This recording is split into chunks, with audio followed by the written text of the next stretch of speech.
राधा वल्लभ श्री हरिवंश। राधा वल्लभ श्री हरिवंश।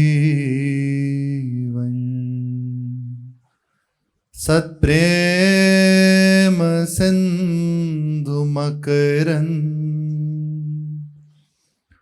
रसोगधारा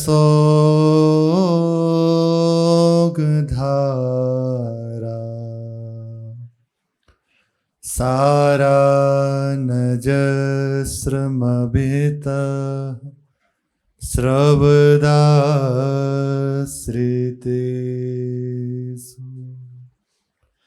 श्री राधिके तव कदा चरणारविंदं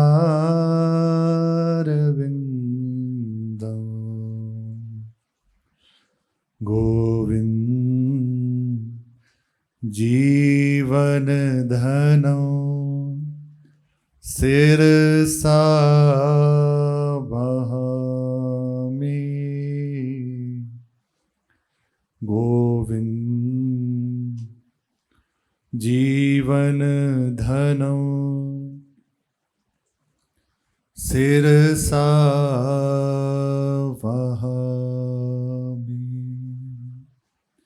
श्री राधा वल्लभ लाल की जय।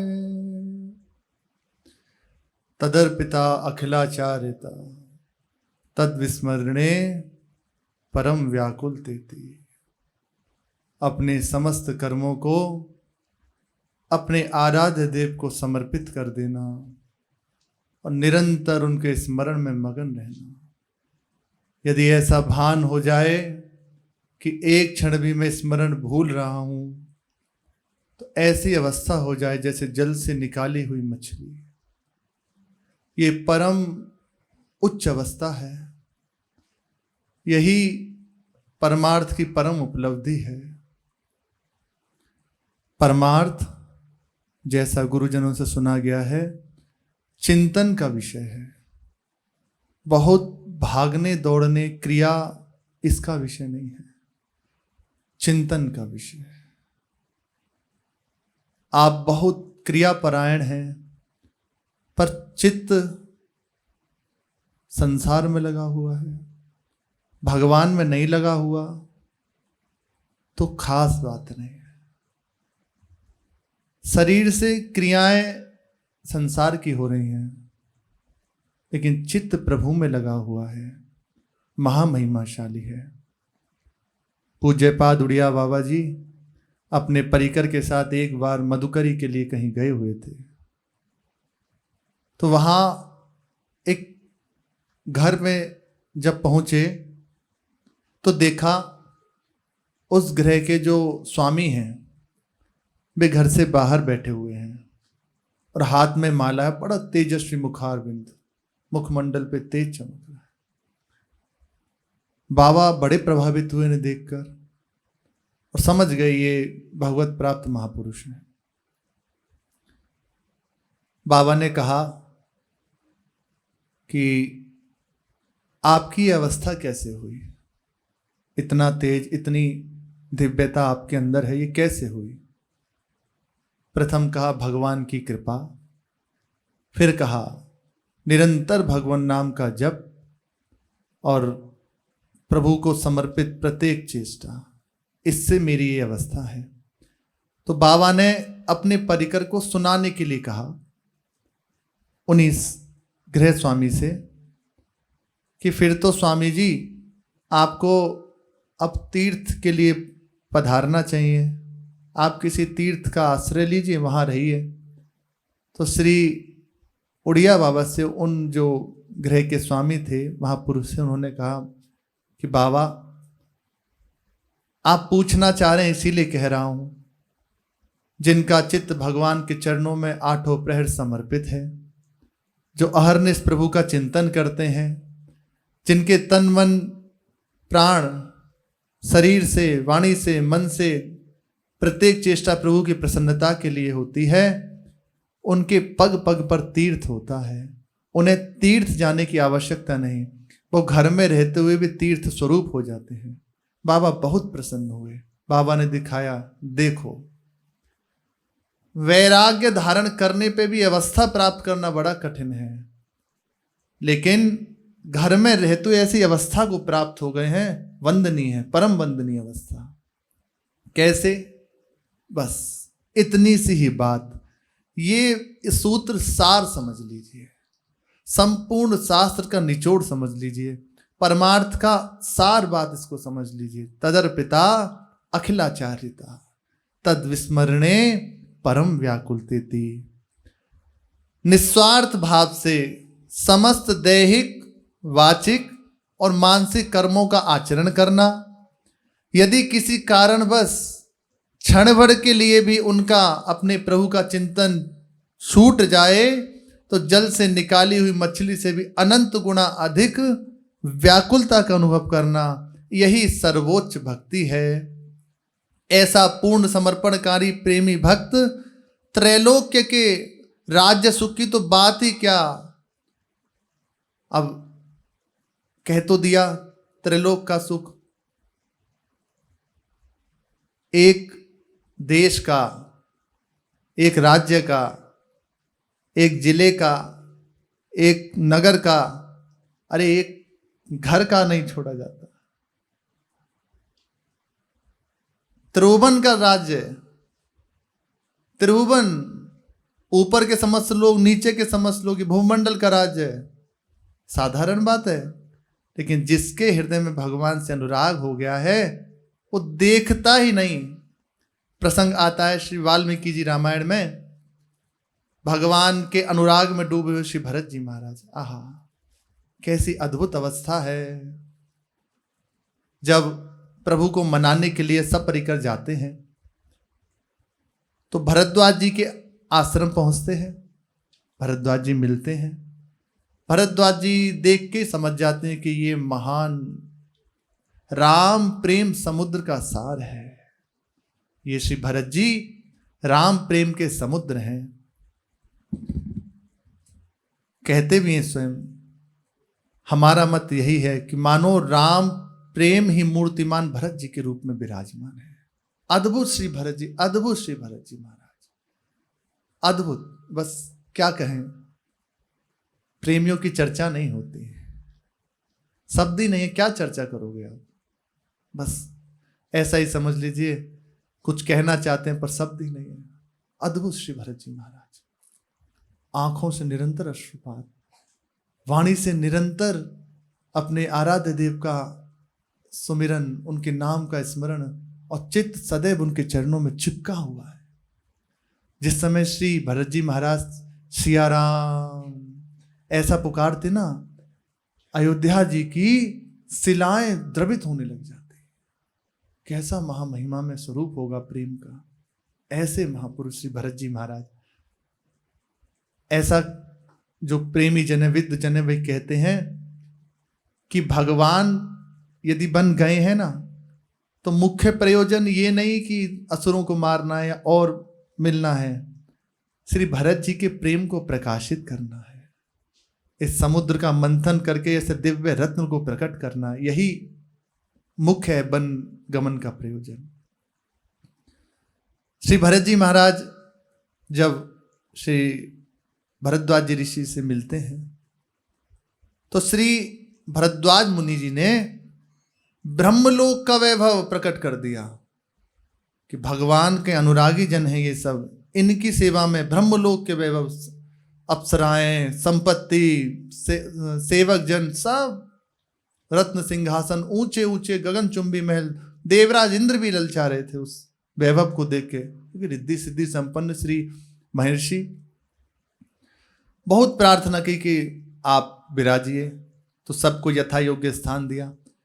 भरत जी को स्मरण ही नहीं है कि ये सुंदर वैभव प्रकट है ब्रह्मलोक का, पता ही नहीं है। ये है स्मरण में डूबे हुए महापुरुष। त्रैलोक का वैभव सामने प्रकट है, लेकिन एक बार चित्त ही नहीं गया, इतने डूबे हुए हैं राम प्रेम में भगवान के स्मरण में। वहां एक सुंदर महल बनाया था, उसमें जब संपूर्ण वैभव प्रकट हुआ तो एक विशेष महल तैयार किया गया जो भरत जी के लिए था। उस महल के अंदर एक रत्न में अद्भुत सिंहासन, बहुत ही, अब उसकी उपमा क्या कहें, स्वर्ण चांदी आदि जो भी कहें, वो दिव्य है भाई, ब्रह्मलोक का वैभव से प्रकट है।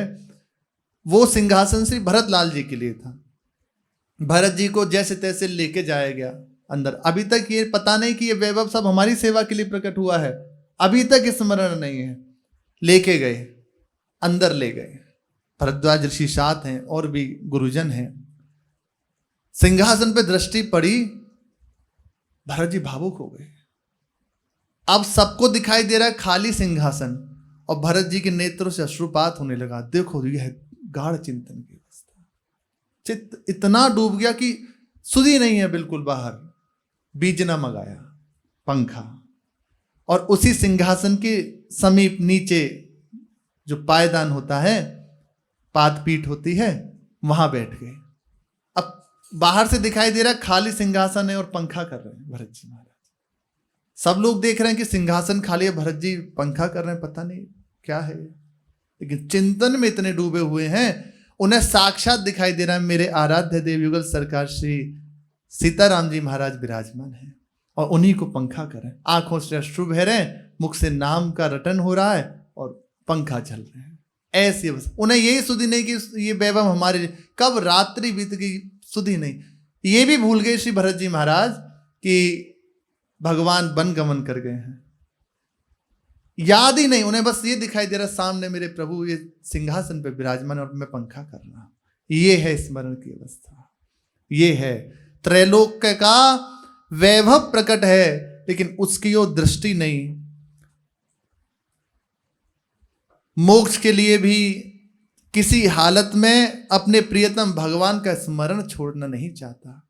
स्वाद है, जिस समय इस स्मरण का स्वाद मिलेगा ना, तब कृत्य कृत्य हो जाए। श्री कबीर जी महाराज कहते हैं कि स्मरण कैसे करे, सुमिरन की सुधियों करो, जैसे कामी काम एक पलक ना बिसरे, निस दिन आठों याम। कबीर जी महाराज कह रहे हैं सुमिरन की ऐसे सुधि करो जैसे कामी पुरुष कामिनी का चिंतन करता है, 8 प्रहर में एक क्षण के लिए नहीं भूलता, उसका चित्त चिपका हुआ है। ऐसे सुमिरन करो। सुमिरन की सुधियों करो, ज्यों सुर भी सुत माहि, कह कबीर चारों चरत, विसरत कबहू नाहि। ऐसे सुमिरन की सुधि कीजिए, ऐसे सुमिरन से अपने चित्त को लगाइए कि जैसे गाय अपने बछड़े की सुधि करती है, सुमिरन करती है, चारा चर रही है, लेकिन चित्त बछड़े की ओर है, वो सुरक्षित तो है, उसे कोई कष्ट तो नहीं है। ऐसे सुमिरन की सुधि करो, ये सर्वोपरि बात है। बड़े बड़े महापुरुष जन देखो, वृद्ध शरीर है, कुछ नहीं बन रहा, कोई सेवा नहीं कर सकते, कुछ नहीं, बस डूबे हुए हैं, आंखों से अश्रु का प्रवाह हो रहा है और बस पड़े हुए हैं, चित्त डूब गया, चित्त सुमिरन में लगा हुआ है। परम पूज्य प्रातः स्मरणीय श्री राम हर्षण दास जी महाराज, महामहिमाशाली महापुरुष, उनके यहाँ उनके जो आराध्य देव हैं श्री जानकी वल्लभ लाल जी, उन्हें वो दूल्हा दुल्हन रूप से मानते हैं। इससे आगे लीला ही नहीं, वो ना सुनते ना कहीं। उन्होंने स्वयं अपनी एक रामायण का रचना की है, प्रेम रामायण, उसमें है केवल श्री ठाकुर जी आए हैं जनकपुर, विवाह हुआ है, और उसके बाद श्री राम जी जानकी जी अपने भाई प्रेम निधि जी उनकी संग में सेवा में रहते, उन्हीं के घर में गए हैं और उनकी पत्नी जी का नाम, जो श्री जानकी जी की भाभी, उनका नाम सिद्धि सदन, तो वही है, वहीं पर विराजमान हो गए और कभी फिर वहां से वापस नहीं आए। उनका ऐसा भाव है, उन्होंने रामायण भी लिखे, प्रेम रामायण। 8 प्रहर बस मुख से शब्द नहीं निकलते, आंखों से अश्रु बहते रहते, बड़ा अद्भुत दैन्य स्वरूप, बस कहना चाह रहे हैं कुछ पर शब्द नहीं निकल रहे, डूबे हुए हैं अपने चिंतन में। बस जो ही चर्चा सुनते, आगे की तो चर्चा ही नहीं की कि प्रभु अयोध्या जी आए हैं, कि चित्रकूट गए, ये है ही नहीं, केवल वहीं तक कि जनकपुर से लौट के ही नहीं आए। प्रेमियों का भाव है और उन्हें वैसा ही अनुभव। उनके यहाँ जो ठाकुर जी विराजमान है ना, तो नित्य आरती के बाद वहाँ के समस्त जो साधु जन है, प्रेमी जन है, सब ऐसा हाथ उठा के और युगल सरकार को आशीष देते हैं, दूल्हा दुल्हन सरकार आप ऐसे ही सुख बरसो, ऐसे ही आनंदित रहिए। उस सदन से प्रभु लौट के ही नहीं आए, उनके भाव के साथ वैसा ही अनुभव कराते हैं प्रभु, हर समय डूबे हुए, हर समय, और कुछ नहीं, यही खास बात है। श्री कबीरदास जी कह रहे हैं, ठारे बैठे परे उठाना, कबीर कहें हम रहें, हर समय हम ठिकाने पे रहते, अपने प्रभु के चरणों में रहते हैं। सुमिरन की सुधि, सुमिरन की सुधियों करो, जैसे दाम कंगाल, कह कबीर विसरे नहीं, पल पल लेत संभाल।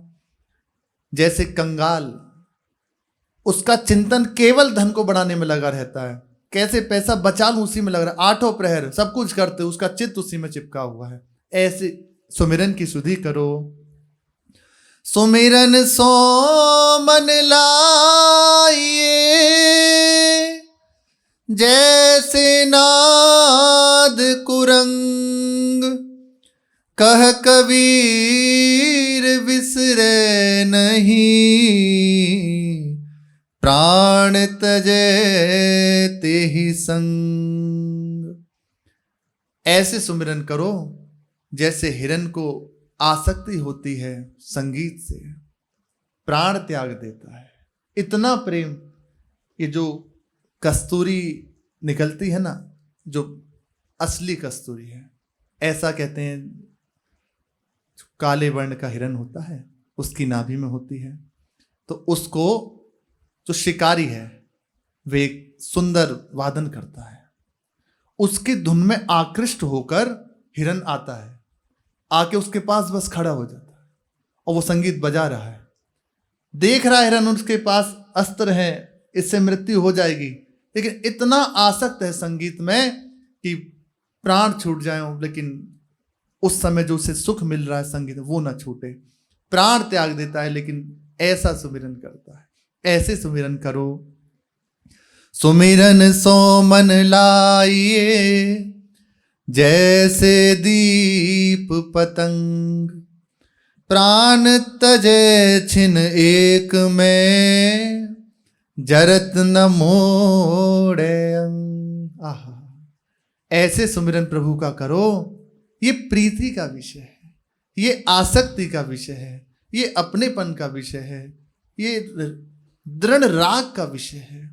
जहां हो जाए, संसार में भी देखो, जहां राग हुआ, आसक्ति हुई, संसार में प्रेम कहाँ, राग आसक्ति ही है। बस हुआ, प्राण छोड़ देते हैं, जब उन्हें पता चल जाए कि अब हमारा मिलन नहीं हो सकता, हम मिल नहीं सकते, प्राण त्याग देते हैं। ये है, ऐसी आसक्ति करो।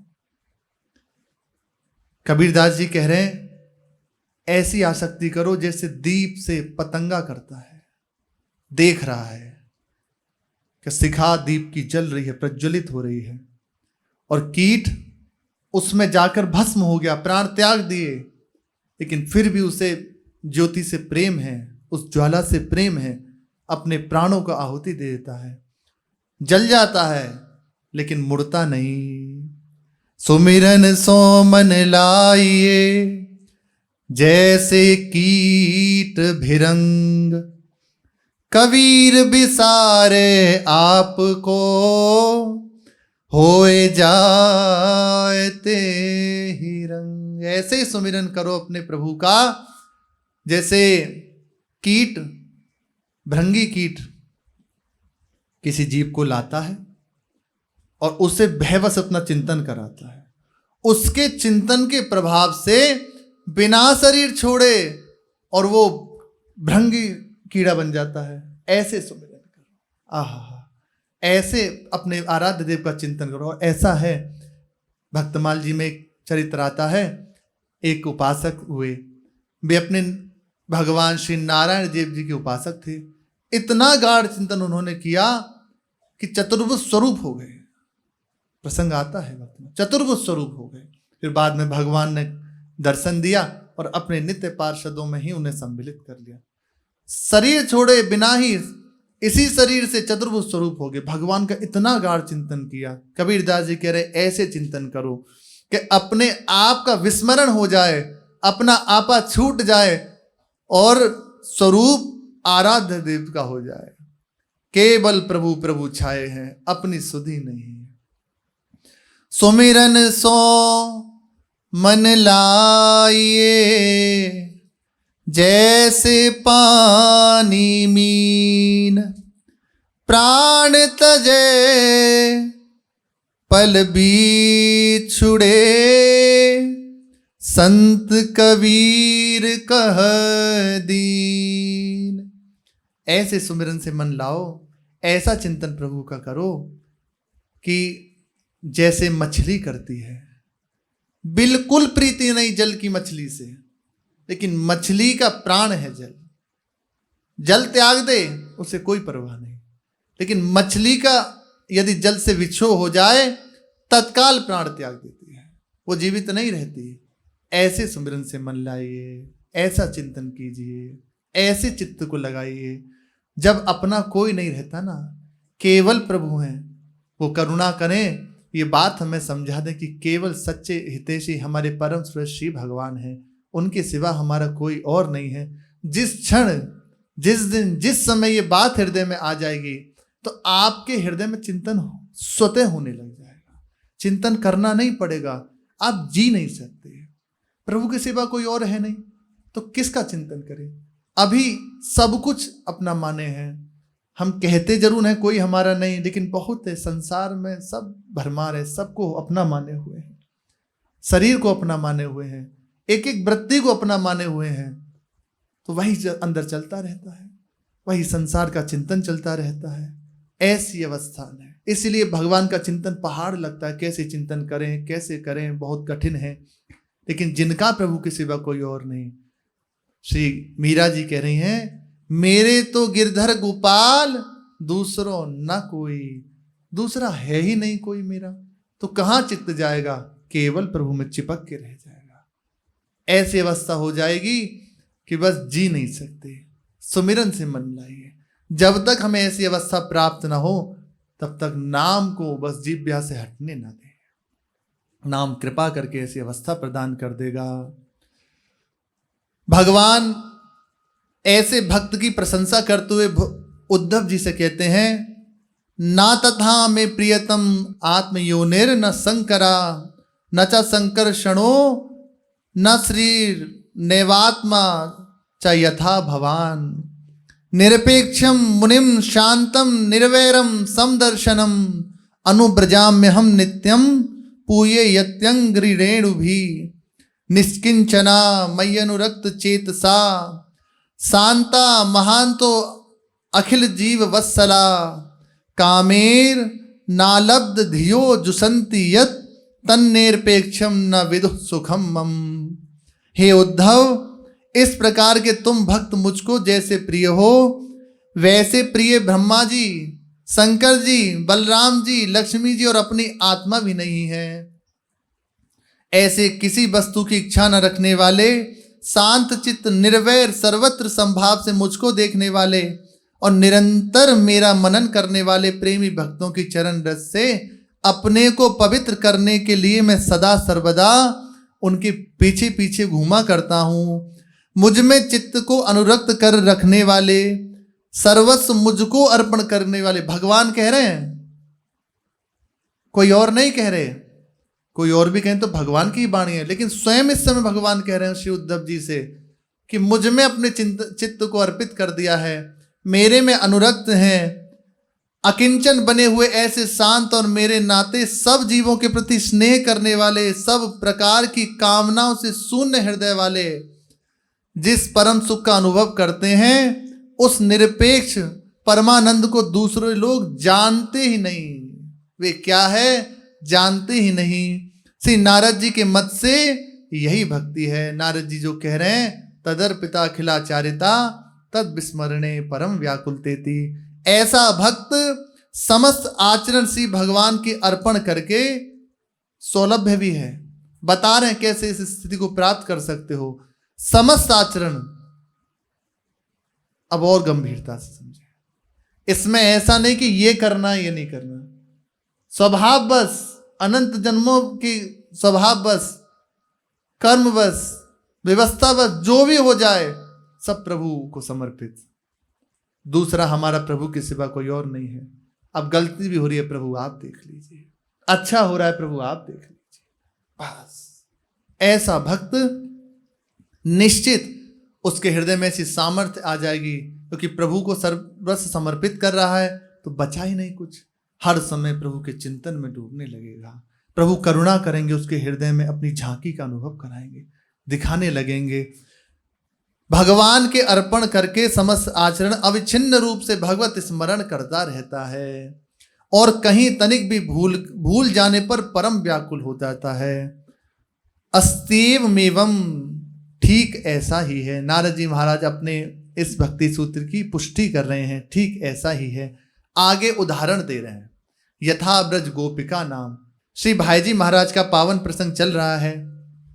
ऐसे ही महाभागवत श्री भाईजी महाराज जिनकी हम चर्चा सुन रहे हैं, जो श्री नारद जी महाराज कह रहे हैं मुझ में अनुरक्त चित्त, भगवान को ऐसा प्रिय भक्त होता है।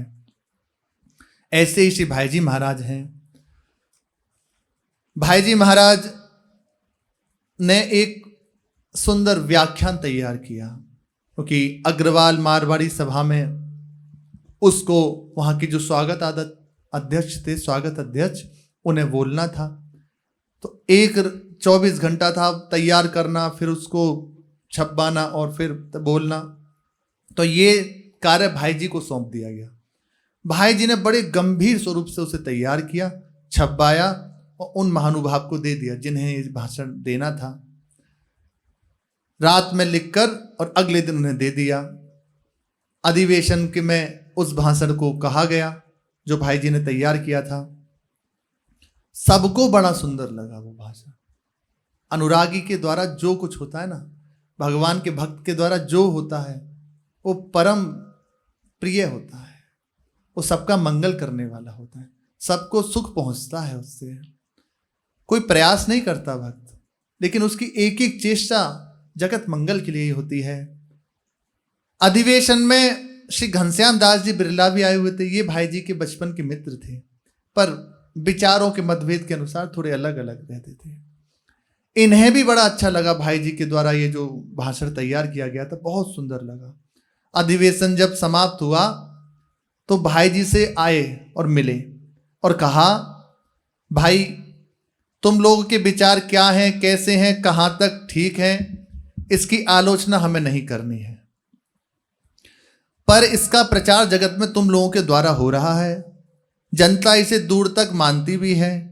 यदि तुम लोगों के पास अपने ही विचारों का, सिद्धांतों का एक पत्र होता तो तुम लोगों को और भी सफलता मिलती। तुम लोग अपने विचारों को एक पत्र पर निकालो। बात तो वे कह गई, ऐसा कोई भाई जी का चिंतन नहीं था। श्री बिरला जी ने परामर्श के रूप में एक चुभती हुई सी बात कह दी, पर सचमुच ही यह चर्चा कल्याण मासिक पत्र के जन्म में हेतु बनी। बहुत अद्भुत पत्रिका है, कल्याण की श्री गीता प्रेस के द्वारा छपी हुई बहुत अद्भुत पत्रिका है। इतने अनुभूतियां हैं उसमें साधकों की, भाई जी के द्वारा बहुत ज्यादा। कितने साधक हो गए उसी के द्वारा, जो भाई जी को नहीं देखे, भाई जी को गुरु रूप से वर्ण किया, उनके द्वारा जो उसमें निर्देश था उसे स्वीकार किया और परम उपलब्धि जीवन की पाली अनेकों हो गए हैं और होते रहेंगे। अधिवेशन समाप्त होने पर सभी अपने अपने गंतव्य स्थान की ओर चल दिए। भाई जी भी बंबई की ओर चले। उस समय श्री जयदयाल जी चुरू से भिवानी आए हुए थे। उन्हें बांकुड़ा जाना था। सत्संग के लिए भिवानी में ठहर गए थे। भाई जी के मन में आया कि दर्शन का सुयोग क्यों छोड़ूं, भिवानी चलूं। दर्शन का सौभाग्य प्राप्त हो रहा है तो छोड़ूं क्यों, तत्काल चलते हैं, उनके दर्शन करते हैं। वहीं से साथ ही रेवाड़ी चला जाऊंगा, रेवाड़ी से बंबई चला जाऊंगा। और यही हुआ। भिवानी का सत्संग समाप्त करके श्री जयदयाल जी बांकुड़ा के लिए रवाना हुए। गाड़ी में अधिवेशन की चर्चा छिड़ गई। भाई जी भी उसी गाड़ी में थे और भी परिकर था। उसी प्रसंग में भाई जी ने श्री घनश्याम दास जी की पत्र निकालने की सलाह वाली बात कह डाली। पास में बैठे थे श्री लक्ष्मी राम जी मुरोदिया। मुरोदिया जी को सुनते ही बड़ा अच्छा लगा और बोले, बस बस बिल्कुल ठीक है, अवश्य निकलना चाहिए। ये नींव बन रही है, गीता प्रेस कैसे तैयार हो, उसकी नींव तैयार हो रही है। कैसे मासिक पत्रिका शुरू हुई, उसकी आगे भाई जी बंबई छोड़ के फिर बस जाते हैं गीता प्रेस में, गोरखपुर में ही। वे मुरोदिया जी को बहुत अच्छी लगी। गाड़ी के एक कोने में भाई जी को ले गए वो, और प्रेम भरे आग्रह से समझा बुझाकर वचन ले लिया भाई जी से कि प्रतिदिन 2 घंटा संपादन का कार्य किया करोगे। भाई जी ने भी उनका जब आग्रह देखा तो वचन दे दिया कि मैं निश्चित 2 घंटे संपादन का कार्य किया करूंगा। इनसे वचन लेकर गोयनका जी के पास आए, सेठ जी के पास आए। पत्र निकालने की स्वीकृति मांगने लगे श्री जयदयाल जी से। गोयनका जी ने जब यह सुना कि भाई जी ने संपादन का भार संभालना स्वीकार कर लिया है तो उन्होंने भी सहर्ष अनुमति दे दी। गाड़ी में ही चैत्र शुक्ल 6 संवत 1983 को यह निश्चय हुआ कि पत्र का नाम कल्याण रहेगा तथा यह व्यवस्था हुई कि बंबई से इसका प्रकाशन प्रारंभ हो।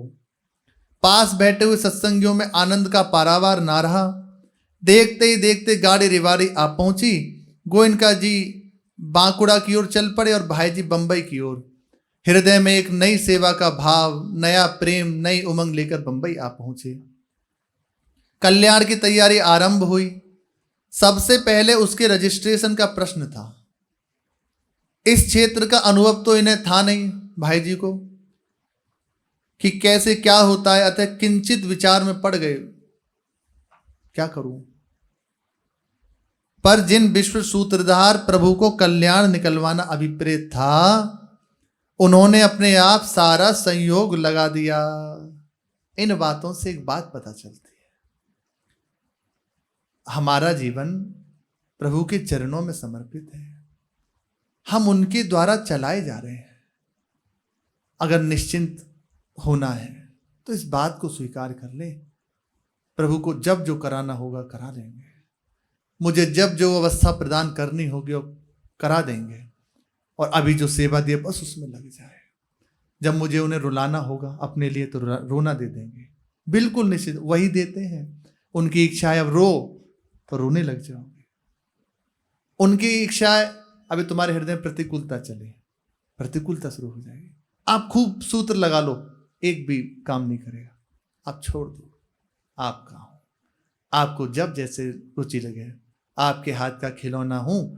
जैसे आपको अपमान कराना है अपमान कराइए, सम्मान कराना है सम्मान कराइए, अपने लिए रुलाना है रुला लीजिए। बड़ा यह है निर्भरा भक्ति है, बिल्कुल समर्पित चित्त। कहीं अपनी बात, मैं आपका हूं, आपकी जैसे दे दिया, यही है सूत्रधार। अब वो चला रहे अपने हाथ से, कोई बात नहीं। ऐसा यदि होने लग जाए ना तो देखेंगे लहर लहर हरि आप संभाले। कैसे प्रभु संभाल रहे हैं, कैसा दुलार प्रभु करते हैं, उन्हीं से संभव है। क्या साधन करें, क्या करें, कैसे ऐसा हो, प्रभु को बस विश्वास पकड़ लो, विश्वास से प्रभु को पकड़ लो। उनकी कृपा से और कोई उपाय नहीं है। नहीं तो देखो बहुत कुछ है, शास्त्र वर्णन करते हैं, ऐसा करो, ऐसे चलो, ऐसे चलो, है। चलते रहिए, जब थक जाओगे तो यहीं आ जाओगे। हो हार्यो कर जतन विविध विधि, अतिशय प्रबल अजय, तुलसीदास प्रभु प्रेरक वर्जे। जिस समय प्रभु चाहेंगे उसी समय हो जाएगा।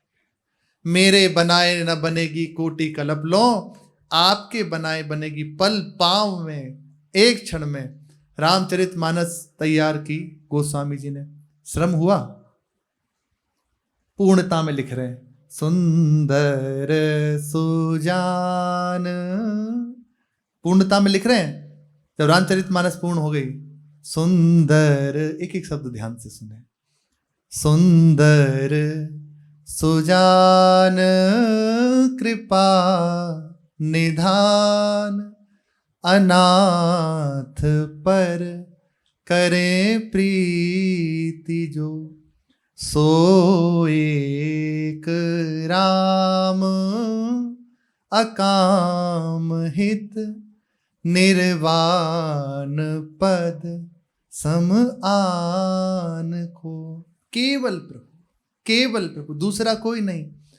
इनका आश्रय जिसने ले लिया, जिसने इन्हें अपना लिया, ये तो अपनाए हैं। उनकी कृपा से जब ये बात आ गई, बस मेरे प्रभु, तो जाकी कृपा लवलेस ते मति मंद, तुलसीदास हो पायो परम विश्राम, राम समान प्रभु नाहि कहूँ पायो, परम विश्राम राम समान प्रभु नाहि कहूँ। विश्राम को प्राप्त कर लिया, ऐसे प्रभु कहीं नहीं। इनकी कृपा से मैं सदा सदा के लिए विश्राम को प्राप्त हो गया। केवल प्रभु, इन्हीं की कृपा से ही हमारे हृदय को विश्राम प्राप्त हो सकता है, और कोई उपाय नहीं है। बस इन्हें पकड़ ले। यही बात आज समझ लें, चाहे 1000 वर्ष बाद समझ लें, इतनी ही बात जाननी है। सब सार की सार बात है। संपूर्ण रामचरितमानस लिखने के बाद कह रहे हैं, पायो परम विश्राम, अब विश्राम प्राप्त हो गया। क्यों? कि राम समान प्रभु नाही कहूं, जान गया ऐसे प्रभु कोई और नहीं है, केवल यही है। यही करुणा करके बस हमें अपना सकते हैं। अनाथों के नाथ यही हैं, यही गरीब निवाज हैं, सबको अपना लेते हैं। हमारे हृदय में जब जो संपत्ति प्रकट होनी है भावमयी, इन्हीं की कृपा से होनी है। सब छोड़ दे, सब ठीक हो जाएगा, सब चीज सब ठीक हो जाएगा। इसी बात से जिन सूत्रधार प्रभु को कल्याण निकलवाना अभिप्रेत था, उन्हीं को निकलवाना, वही भाई जी को चला रहे हैं। उन्होंने अपने आप सारा संयोग लगा दिया। भगवत प्राप्ति कैसे होगी? प्रभु की कृपा से। जो प्रभु कृपा करके इस मार्ग में लाए हैं, जिन प्रभु ने अपनी कृपा से हमारे हृदय में विचार दिया है, जिन प्रभु ने ऐसी करुणा की, हमें ऐसा संयोग दिया, वही कृपा करके अपनी हमें प्राप्ति करा देंगे। कोई कहे ऐसा कहीं होता है क्या? आप जो कह रहे हैं तो बस विश्वास रखें। श्री राधा बाबा के वचन है, आप विश्वास कर लो, मुझे ऐसे प्रभु मिलेंगे। एक बाबा कह रहे थे कि मैं बस यही चाहता हूं, हंसते खेलते बस मुझे प्रिया जो मिल जाए। तो यही बाबा की, पूज्य बाबा की वचन सुने थे। वो कहने प्रेम सत्संग सुधा माला में, आप स्वीकार कर लो, मुझे तो श्री जी ऐसे मिलेंगे, मुझे तो प्रभु ऐसे मिलेंगे। निश्चित मानिए प्रभु ऐसे ही मिलेंगे। कोई कहे ऐसा सिद्धांत थोड़ी है, तो बस आप आनंदित रहिए, मेरे लिए नया सिद्धांत बना देंगे, मुझे प्रभु ऐसे मिल जाएंगे। आप अपनी भावना में ऐसे प्रभु आपको प्राप्त हो जाएंगे। बिल्कुल विचलित होने की, परेशान होने की, अन्य भाव की जरूरत नहीं है। ऐसे ही आपको प्रभु मिल जाएंगे। आपकी जो विश्वास हो गया, आपका जहां दृढ़ता हो गई, आपको बस ठानना है। आपने विचार कर लिया इतना नाम जप करूं, ऐसे करूं, तो बस वैसे आपने कह दिया मेरे से कुछ नहीं बना, बस मैं पढ़ाऊं, ऐसे मिल जाएंगे। वो देख रहे हैं श्री भगवान नरसिंह देव जिस समय प्रकट हो रहे हैं ना, तो वर्णन है।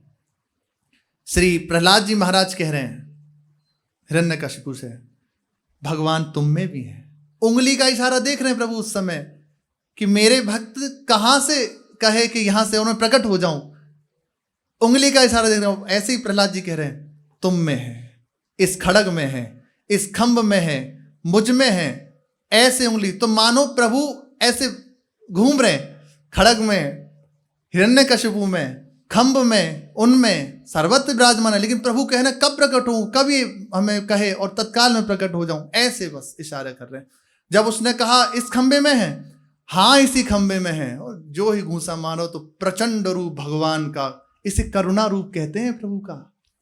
दिखाई भयंकर रूप दे रहा है, भगवान करुणा वत्सल होकर प्रकट हुए हैं। अत्यंत करुणा में स्वरूप है ये भगवान का नरसिंह स्वरूप। आप कहोगे इतना प्रचंड है कि त्रिलोक थर थर कांप रहा है। हाँ, लेकिन हुआ कैसे? भक्त वात्सल्य के कारण, भक्त वत्सलता के कारण। जो सुना ना देखा, सोच में भी नहीं, ऐसा स्वरूप भगवान जीव से चाट रहे हैं। प्रहलाद जी को जब उसको मार दिया, प्रहलाद जी को गोद में लेके जीव से चाट रहे हैं। हाँ हाँ भक्त क्षमा करो, मुझे देर भैया ने, क्षमा करो, गलती हो गई, मेरे कारण तुम्हें इतना कष्ट सहना पड़ा, इस दैत्य ने इतना कष्ट दिया तुम्हें, अरे मुझसे भूल हो गई। भगवान हाहाकार है और हृदय से लगाए हुए हैं। तो उस समय विनोदवश, ऐसे जैसे छोटा बालक अपने बाल चापल ले बस खेलता है ना, तो श्री प्रहलाद जी महाराज कभी दाढ़ी खींच रहे हैं, कभी दांतों को गिन रहे हैं। तो किसी ने पूछा, भगवान ने पूछा, तुम्हें हमसे भय नहीं लगता?